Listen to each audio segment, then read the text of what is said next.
Swayam Prabha. Digital India. Educated India.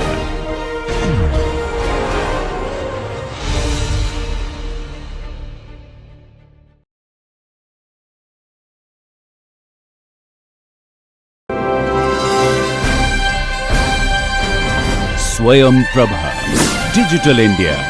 Educated India.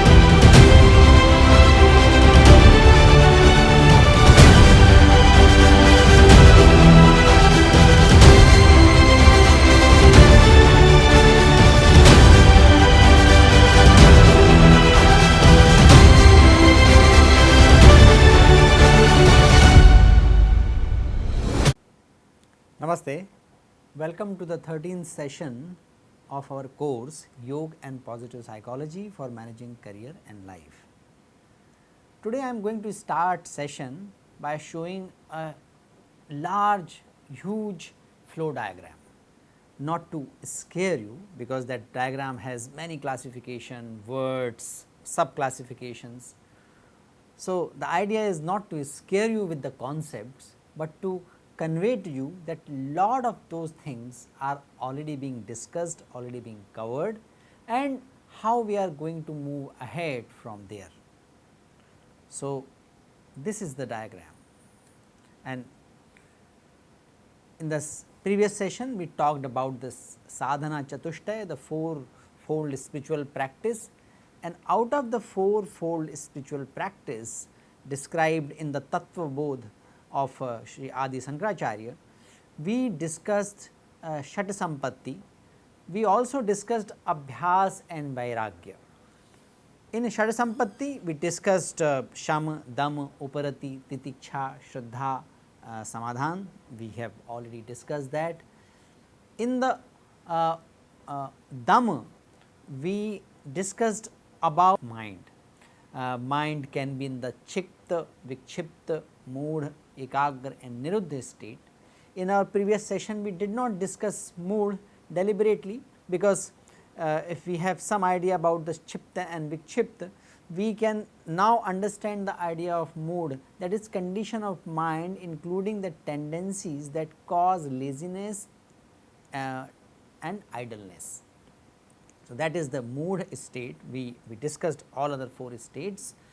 We have already discussed the Vairagya and Abhyas, the two essential things for Shama, or two most important things to surpass the obstacles on the way of attaining well-being and managing our self and career. We briefly touched upon in one session the 8 appendages or 8 angas of yoga: yam, niyam, asan, pranayam, pratyahar, dharana, dhyan, samadhi.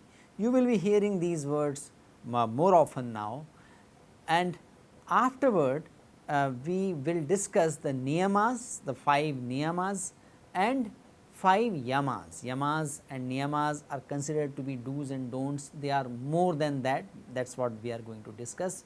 And this excellent flow diagram is taken from this website. You can have a look at that website. They give a comprehensive teaching and learning process. So, they give excellent inputs on the yoga. Today's session is focused on interventions for managing self and career. Interventions meaning what we can do about. Interventions means something is going on and we want to influence it in a positive way. What we can do about it, that is the intervention. So, to understand the interventions, we can look at two concepts which we have touched upon briefly earlier, and now we are going to build on that. These realms are our layers of self. Those are Annamaya Kosh, Vijnanamaya Kosh, Manomaya Kosh, Pranamaya Kosh and Anandamaya Kosh. Human self is understood to be like different layers, and those layers are physical sheath, which is called Annamaya Kosh, Pranamaya Kosh, which is sheath of vitality, which gives energy to all other koshas, Manomaya Kosh, that is mental sheath, mostly related to emotions, Vijnanamaya Kosh, which is the sheath of wisdom or sheath of internalized knowledge, sheath of recognition of the speciality, the diversity of the manifestations of nature, and when all four are aligned we experience bliss. So, that means it is always there. If we manage all four koshas well, Anandamaya Kosh occurs, Anandamaya Kosh is experienced. We are going to look at interventions derived from 8 angas of Ashtanga Yoga, or also called Raj Yoga. These 8 angas we have enumerated in the previous slide. We are going to have more detailed discussion in the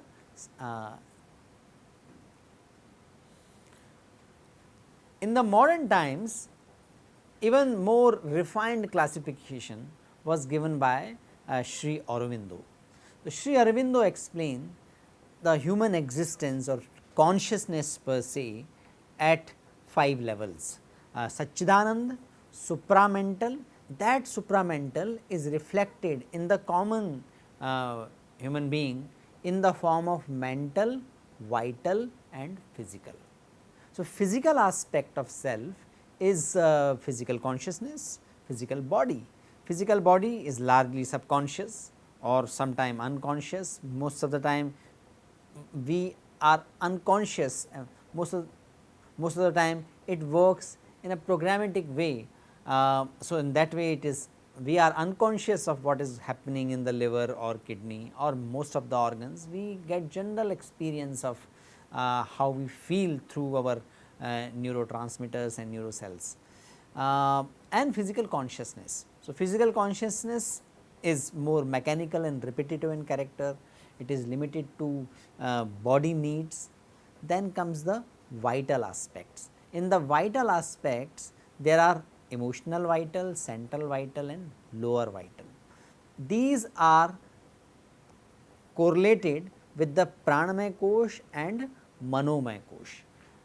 So, emotional vital, as the name suggests, it is about certain emotions, love, joy, sorrow, hatred and the whole gamut of emotions. There is a central vital. The central vital includes stronger vital longings and reaction, such as ambition, pride, fear, of love for fame, attraction, repulsions, desires, passions for various kinds. So, these are the drivers of other vital, that is why it is called central vital. And then there are lower vitals which occupied with the small desires and feelings, such as desire for food, desire for sex, small likings and disliking, small quarrels, love, praise, anger at blame, etc. So, we can understand that our personality can be expressed in the form of physical as well as vital. We can also look at from this diagram that where our consciousness most of the time harbors. Are we predominantly driven by central vital, or our individual consciousness is predominantly occupied in the lower vital or emotional vital? Beyond the vital level, Sri Aurobindo say, is the state which is called mental. This also has 3 sub states. These are thinking mind, dynamic mind and externalizing mind. Thinking mind is concerned with ideas and knowledge. That is where the reasoning and perception take place. So, this is about the ideas related to infinity, eternity, unity, identity, self contradictions, and this considers and find out the value of things. So, this mind is a discretionary mind, that is where the predominantly intellect works, and the job of intellect is to assign value, to find out value of things. Dynamic mind is concerned with putting out of the mental forces for realization of the ideas. So, dynamic mind directs the vital and physical for action.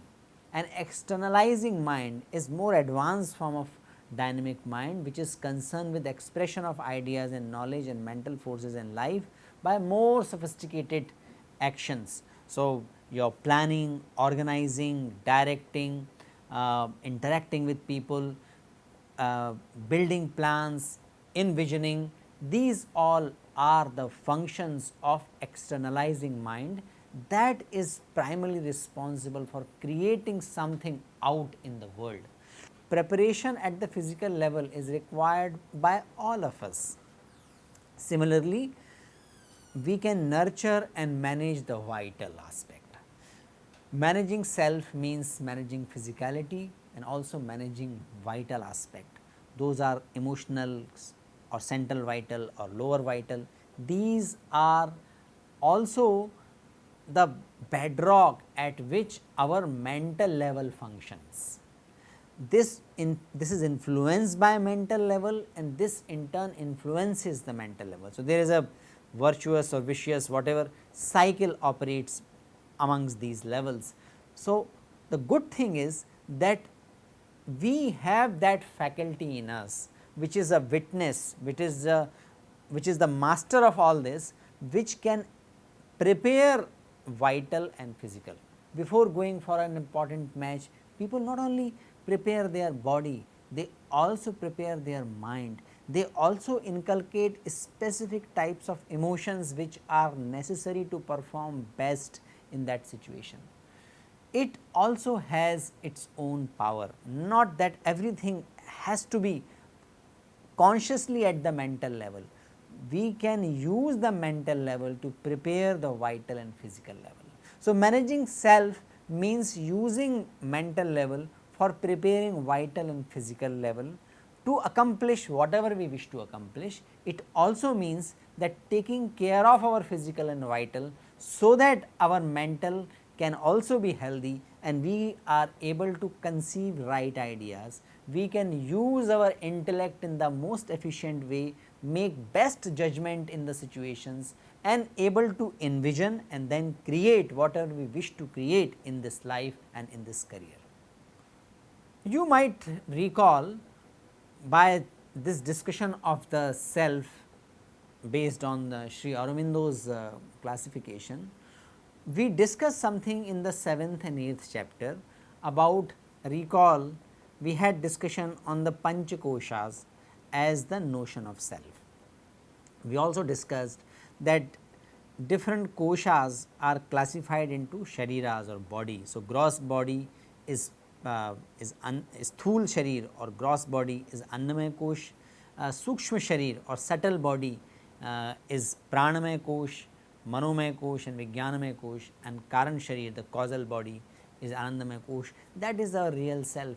In the Vedant, they say that all what is real is Brahman, which is constant, integrated, all pervasive name of consciousness. That consciousness first reflects in the form of Ananda.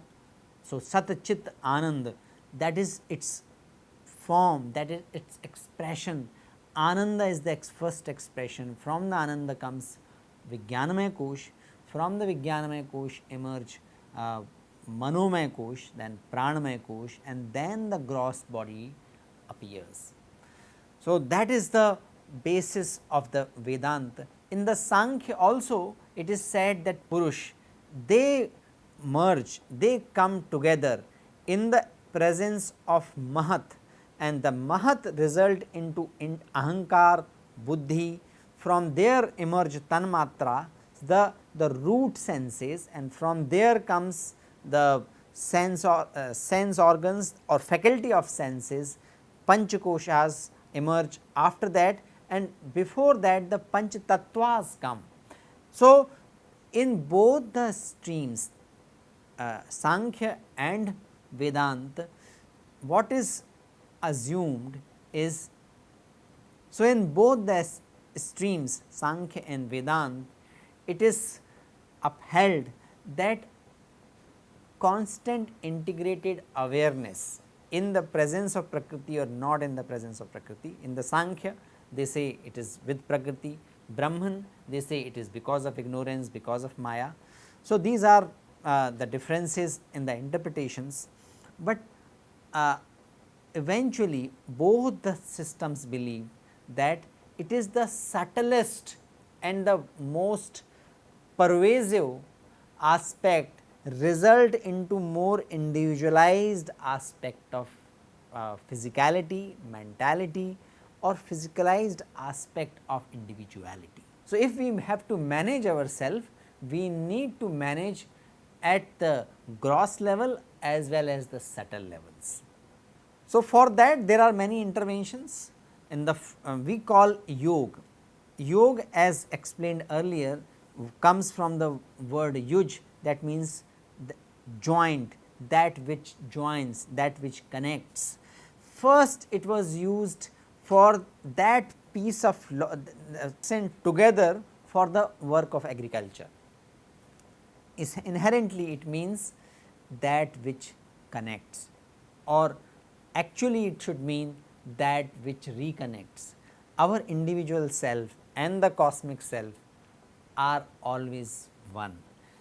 Actually the individualized self is result of the cosmic self, it is an expression, but because of ignorance or because of Prakriti, whatever philosophical school we follow, we experience the sense of individuality or we experience the separation from others. Yoga help us in dissolving that experience, and if that experience is dissolved even for few seconds, even for some time in being in our physical body, then that is the state of blissfulness. That is what yogis talk about.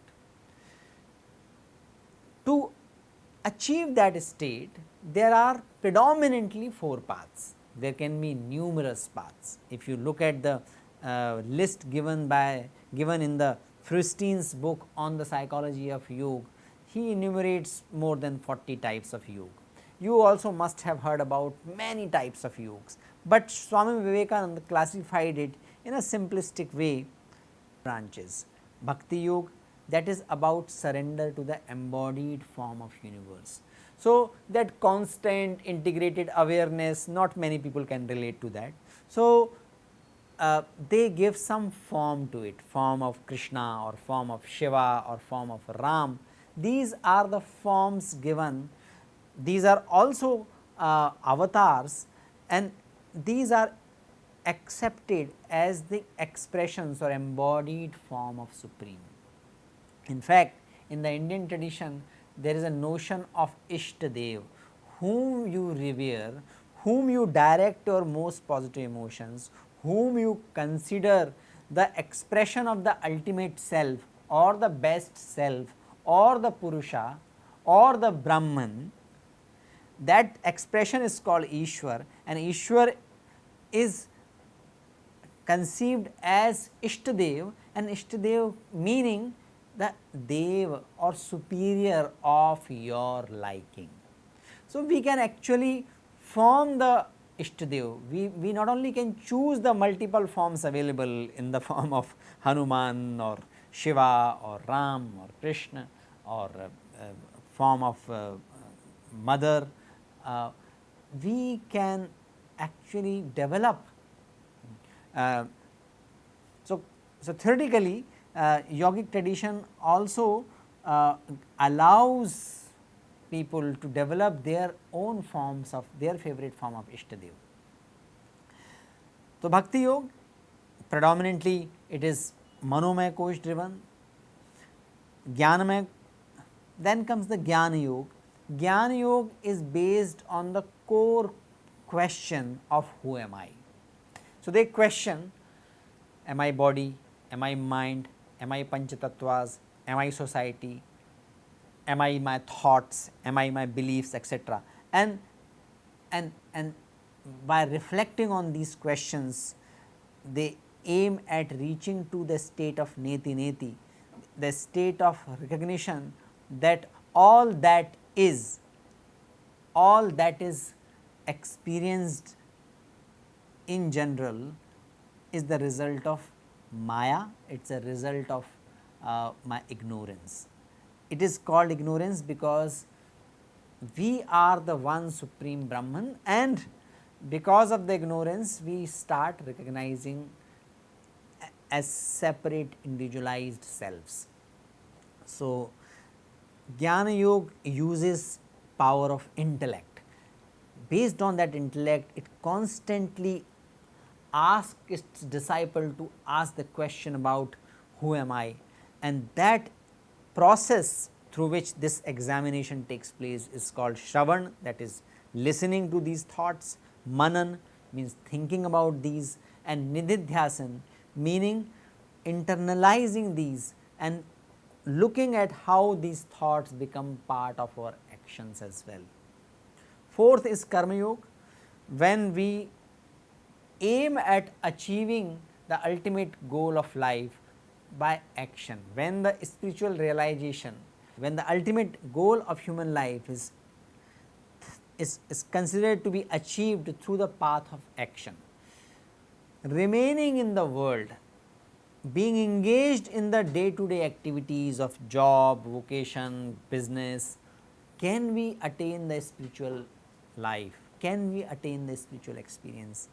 The Karma Yoga says it is very much possible. How to do that?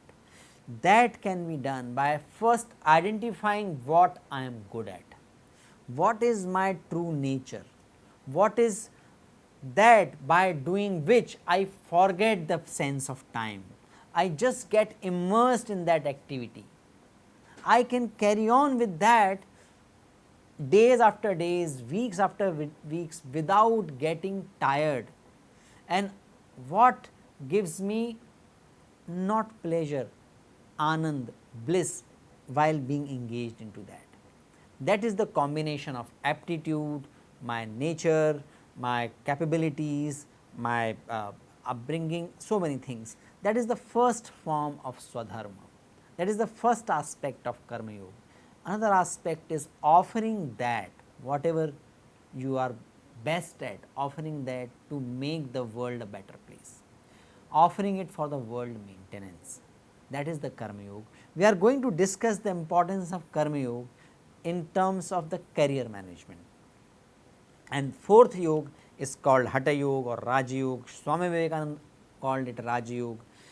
Some other great masters have called it Kriya Yoga. Ashtanga Yoga is the general name because it has 8 aspects, and also called Hatha Yoga. That is what we are going to mostly discuss in this course.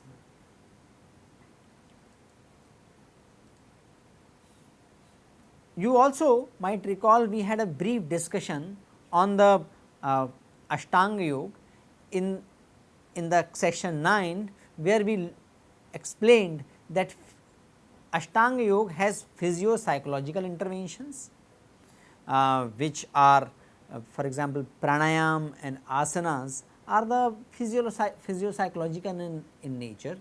These are ethico-moral interventions, meaning yam and niyam are predominantly ethico-moral interventions, and psycho-spiritual pratyahar, dharana, dhyan, samadhi, these are the psycho-spiritual interventions. So, we mentioned that in chapter 9, we are going to discuss how these 3 realms, 3 aspects of the yogic interventions we can integrate in our life to manage our self and managing our career. So, what is yama? Yam are generally translated as don'ts, what should be avoided, because 5 out of 4 has little avoidance connotation. So, that is why it is translated as do's. But in his lectures, Shri Mukul Kanitkarji explained that yama are not simply don'ts, yamas are reflection of universal laws. Without these laws, universe will not operate. Ahimsa, Satya, Asteya, Brahmacharya and Aparigraha, these are called yamas. Let us look at these yamas in light of this definition, the definition of these being universal laws. Ahimsa, we can see some hinsa going all around us, but no one can remain in ahimsa 24/7. People can remain in satya, people can remain in love, remain in compassion 24/7. So, people cannot remain in hinsa 24/7.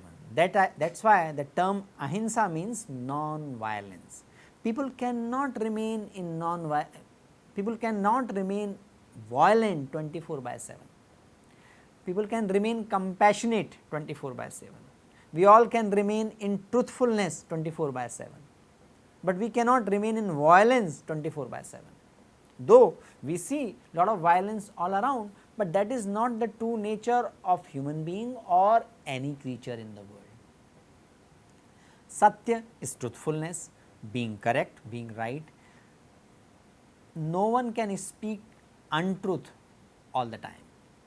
We speak false things sometime, but that is not the true nature, because no one can remain in the untruthfulness always.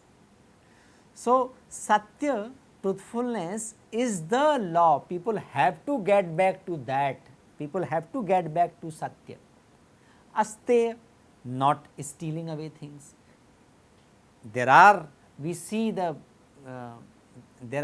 criminals who lift things of others, who steal things from others' home, but the stealing cannot go on always. One person cannot keep stealing. And stealing is not only in terms of the physical stealing, stealing can also be stealing the rights. Asteya means non-stealing.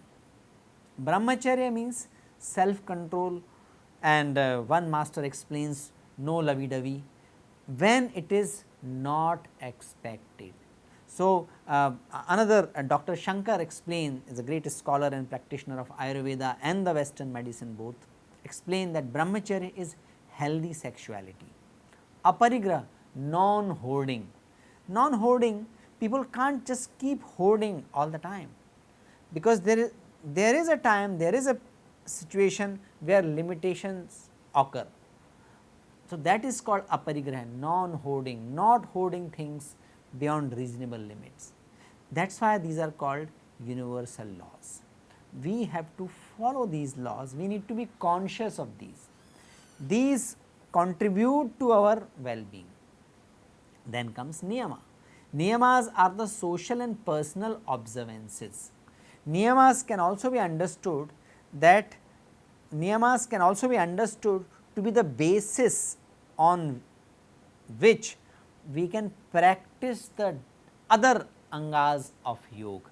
So, Shauch, Santosh, Tap, Swadhyay, Ishwar Paranidhan, these are niyamas. Shauch means cleansing, external cleansing as well as intrinsic cleansing, the cleansing of body and also cleansing of mind.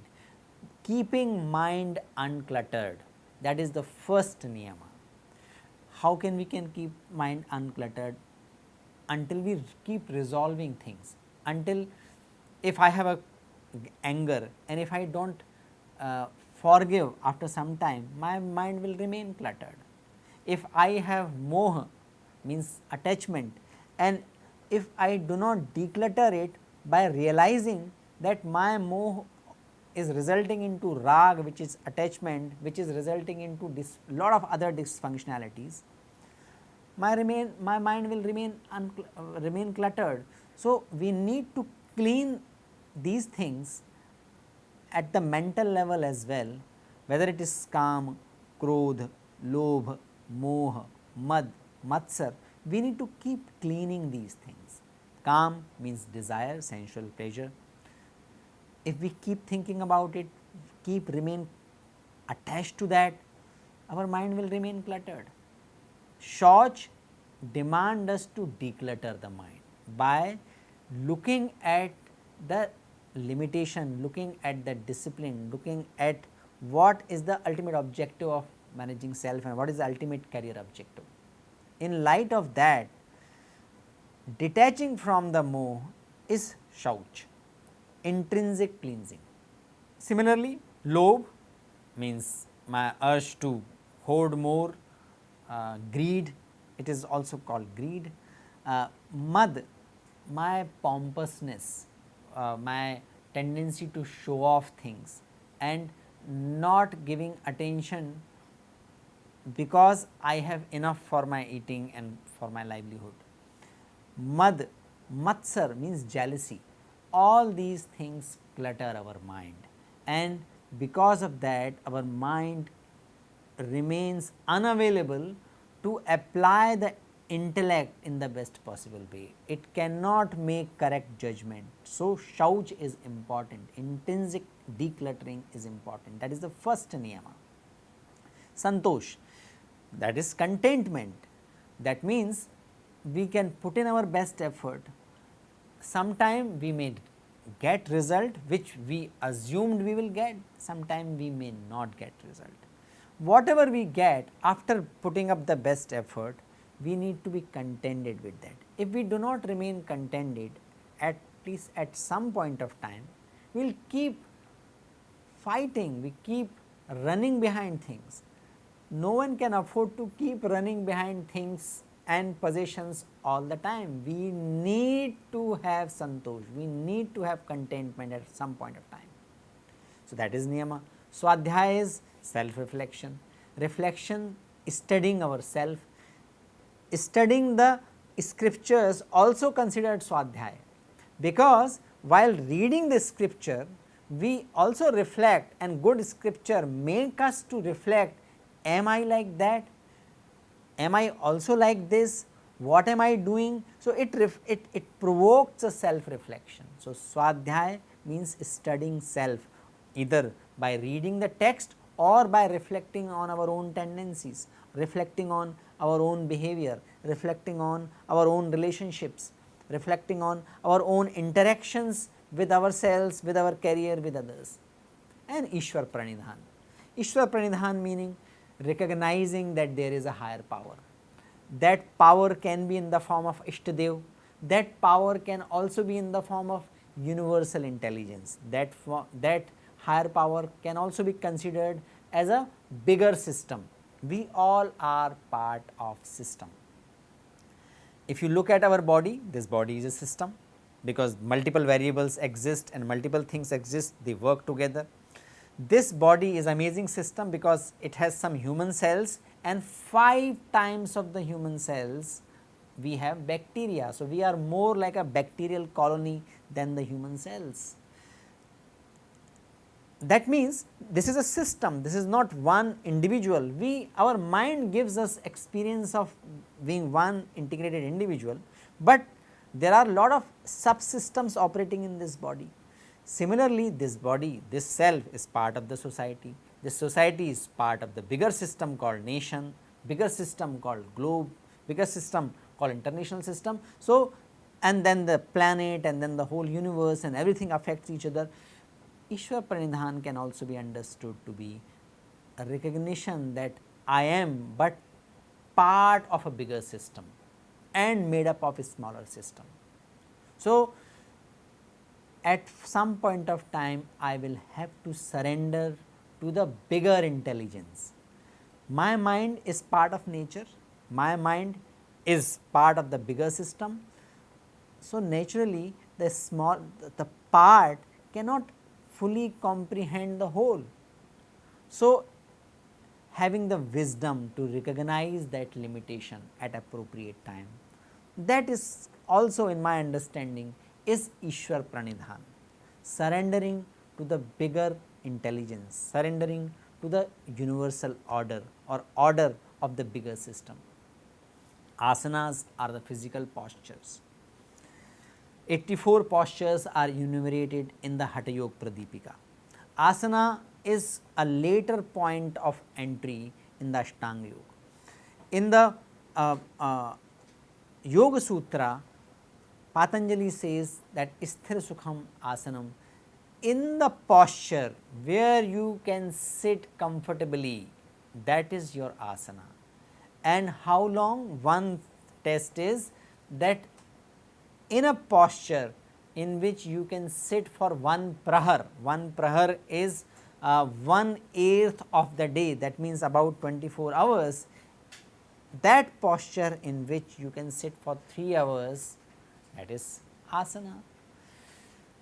Not everybody can practice that rigorously. So, we have multiple asanas, we are taught multiple asanas, and then they create some ambience and physicality which first energizes the system and then it calms down our system. So, that is the asana, that is one intervention, that is part of the Ashtanga Yoga. Then pranayam. Pranayam is regulation of vitality through breath. Pranayam may be alternate nostril breathing, pranayam can be deep breathing, pranayam can be breathing through the neck, that is called Ujjayi. The pranayam with the humming sound, the breathing with the humming sound, that is called Bhramari. All are different forms of pranayam, and 7 principal pranayam are taught in breathing technique. These are ways of managing our vitality, our vital energy. Vital energy is best managed by managing our breath. So, it is not a breathing exercise, it is actually the process of managing our prana, managing our vitality. Pratyahar is withdrawal of senses from the external world. Deliberately withdrawing from the external world and going intrinsic, observing within, that is pratyahar. Pratyahar meaning now I am not going to enjoy by my senses externally or by my external senses. So, tongue for the taste, eye for the vision, ear for listening something. I am not going to use these senses to enjoy externally. I will get back within myself to enjoy within. That is the essence of pratyahar. Yoga Nidra is one aspect of pratyahar. There are different aspects and there are different practices of the pratyahar, and that is one of the intervention we are going to study. Dharana, effortful focused attention and concentration, focusing on one thing, upholding a thought, upholding a vision, focusing on some form or some sound, that is dharana. It is important, you can sense that it is important to achieve the ekagrata. The ekagra is the one state of mind we discussed in the previous session. Chipta, vikchipta, ekagra, niruddha and mood, these are the 5 states of mind. By following these, our mind becomes more and more ekagra, and the last practice to achieve the ekagrata or ekagra mind is dharana. All other practices also help us in achieving the ekagrata or ekagra state or niruddha state. Yam, niyam, asan, pranayam, pratyahar, they all contribute to achieve the dharana. They all contribute to achieve ekagrata and niruddha, cessation of the mind field activities or giving full control on the mind field activities. But dharana is the final practice, because after dharana we can enter into dhyan. Dhyan is effortless process, dharana is a effortful process. Dhyan happens, dharana we need to practice, we need to perform. I am not going to discuss about samadhi, self transcendence, ecstasy. If you experience dhyan, you continue that, and someday samadhi happens. So, while doing our research, on the Panchakoshas and Ashtanga Yoga and how they can be used as the rubric of the interventions, I came across this ICDES World. This is the name of the organization, and Sri Lalji is its founder. They have beautifully captured the 5 koshas, Panchakoshas, and the related Ashtanga Yoga practices. Lalji is very committed practitioner. He spent years in different types of sadhana, different type of yogic practices under the tutelage of none other than Acharya Sriram Sharma ji, who is the founder of Gayatri Parivar, who is the founding editor of the very famous, very popular and reputed spiritual magazine called Akhand Jyoti. Amazing work he has done. So, they have, and in his organization ICDES, they have very beautifully juxtaposed the different practices. I have not been trained by this organization, so I cannot explain these practices. I can understand few by the name, but the practice of yoga is such that different organizations can actually bring some creativity, some permutation and combination which can do great things, which can be innovation in itself. So, I am not going to explain these practices, but I can also, but I will suddenly mention strengthening different aspects or different koshas of self. Physical body is the first Annamaya Kosh. Annamaya Kosh, if we keep our Annamaya Kosh well, then it will give health, longevity and youthfulness. If we take care of our Pranamaya Kosh, that is managed through breath, as I just explained, that gives royal personality, that gives our ability to work smartly, that enhances Oj and Tej, that can also bring fame to our life. Then comes Manomaya Kosh. Manomaya Kosh, when we nurture Manomaya Kosh, in our personality we can develop patience, mental balance, concentration and intelligence. When we take care of Vijnanamaya Kosh, our sixth sense arises, or some people also call it third eye. Gentleness, sympathy, ability to look at patterns before others, all these capabilities come when we maintain or manage, when we strengthen our Vijnanamaya Kosh. And Anandamaya Kosh, when it is nurtured, we reach to the self actualization, limitless happiness. These are the outcomes of nurturing the Anandamaya Kosh. And then Lalji has, and this organization teaches many practices related to yoga. These are, and these can be mapped towards strengthening some or other form of koshas. Actually, all the practices influence all the koshas, but they operate mainly in one, they reflect first mainly in one kosha and then the impact of that spill over to the other koshas. That is how it works. So, now this is excellent example, this can be explored. What we are going to do in this course is this much. We are going to look at the interventions for managing self and career corresponding to 5 koshas. So, Annamaya Kosh, we are going to look at Ahar and Asanas. We will have session on how to use Ahar as intervention, food as intervention for managing self and career, and we will also discuss about asanas. In Pranamaya Kosh, we are going to discuss pranayam. I will also share some resources for you to learn the pranayam, some basic pranayams. Manomaya Kosh is probably most interesting of the koshas because all the drama is emotional drama and all the emotions are mainly seated in the Manomaya Kosh. So, we are going to discuss the Yam Niyam as the ways of managing Manomaya Kosh, Chitta Prasad. This is one mentor and how it can be achieved, that is also an aspect of managing Manomaya Kosh. How to manage negative emotions like fearfulness, anxiety, dependence, sentimentality. We all talk about stress all the time, but stress is just the reflection of the surface of mind. Underneath the stress are either fearfulness, anxiety, dependence or sentimentality related emotions.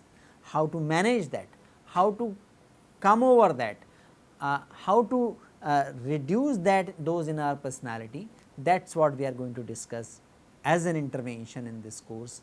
We are also going to discuss pratyahar. Pratyahar can be excellent intervention to manage our Manomaya Kosh as well as Vijnanamaya Kosh. Vijnanamaya Kosh is the seat of intellect, internalized knowledge. How do we manage that? We can manage that by identifying purpose in life. But the question is how I discover my purpose, and that is what we are going to discuss as an intervention when we look at the intervention at the Vijnanamaya Kosh. Karma Yoga looks like it operates at Annamaya Kosh because physical action is incorporated in the Karma Yoga, but it is, in my understanding, is excellent input to manage Vijnanamaya Kosh.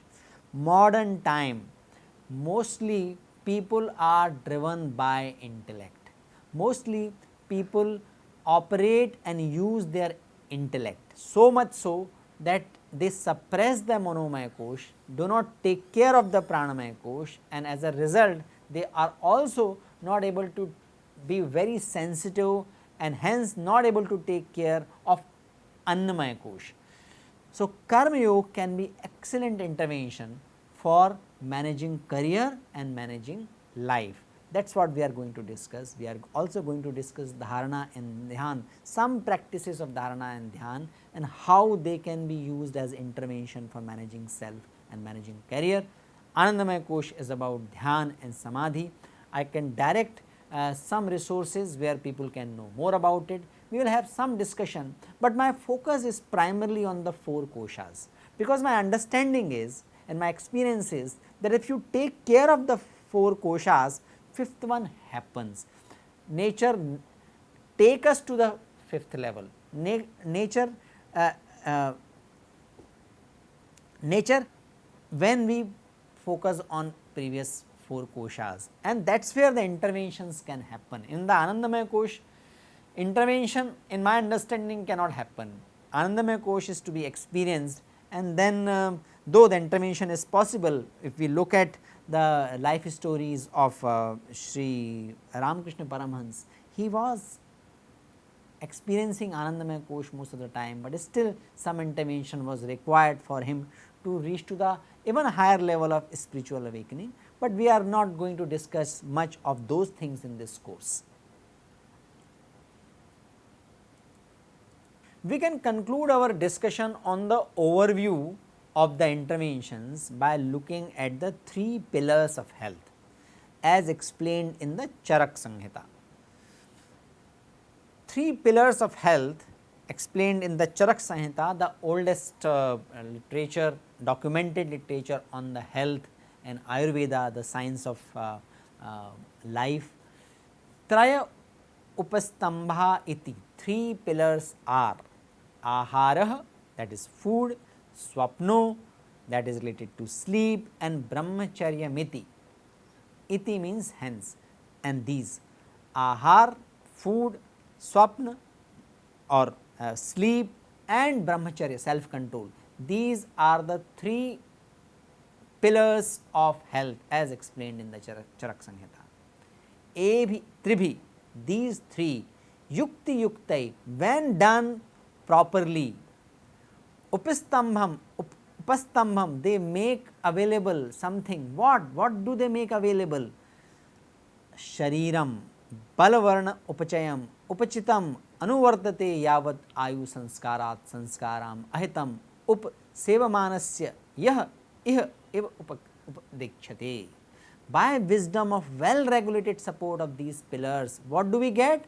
One get the body with strength, good complexion, proper growth, and this continues throughout life, provided person does not get involved in the regimens which are detrimental. Ahitam upasevamanasya, that which is detrimental, ahitam, if person do not get into the detrimental of regimens, person can keep enjoying strength, good complexion, proper growth.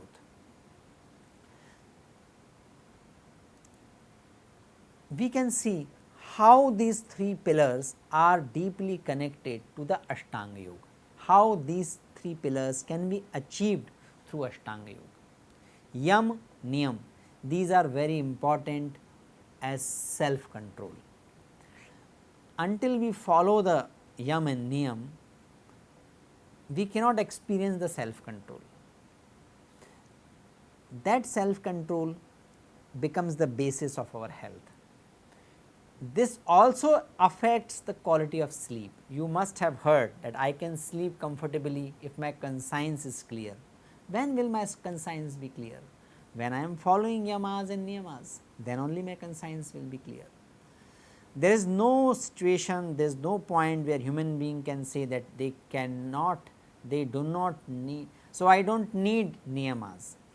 We need to understand that human intellect is such, and the environment and society and the environment is such, so many stimulants, person can slip into the ahimsa, person can slip into things or losing self control or end up hoarding things. So, we need to constantly practice niyamas as well. That will help us to keep the conscience clear. Keeping conscience can remain clear, not when we cannot make mistake. That is very difficult state to achieve. When you say that I just cannot make mistake, means that is how I am programmed. So, mistakes are likely to happen, but when we are sincerely following niyamas, we can free from the guilt, we can keep improving, we can keep developing our capabilities and developing our perception and intellect both. So, yamas and niyamas help us to achieve self control, brahmacharya, which in turn affects sleep. When our sleep is good, when we have self control, our digestion will naturally work well. There are many studies suggesting that digestion is affected by mental stress or thoughts of violence and many other negative thoughts. So, that has effect on the ahar as well. But ahar is affected most by asanas, pranayam and pratyahar. Asanas means physical posture. If my posture is correct, if I do the vyayam, I do the exercise by performing right asanas, my digestion will be good. When I regulate my vitality through the pranayam, again my energy to the intrinsic organs will be more and the digestion will be better. Pratyahar is ability to enjoy within. When I am following pratyahar, I have a interoception, I develop the intelligence about what food, which food is good for me, which food is not good for me.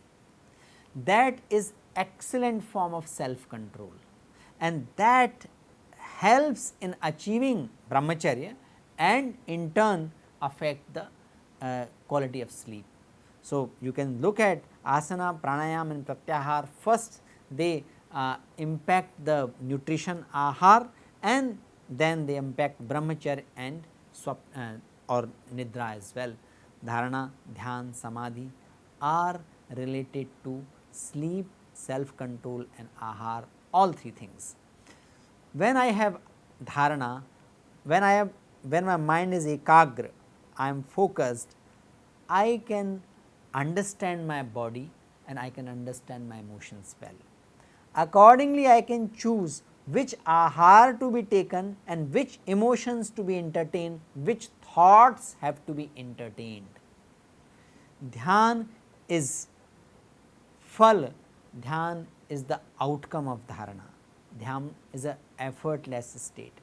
When I experience dhyan, even for some time, when I experience samadhi, that I can't talk in much detail, but even if I have experienced the effortlessness of remaining focused, energized, and lose the sense of identity even for the few seconds, I can recognize that this is deeply connected to the quality of my mind and quality of my physicality, quality of my body.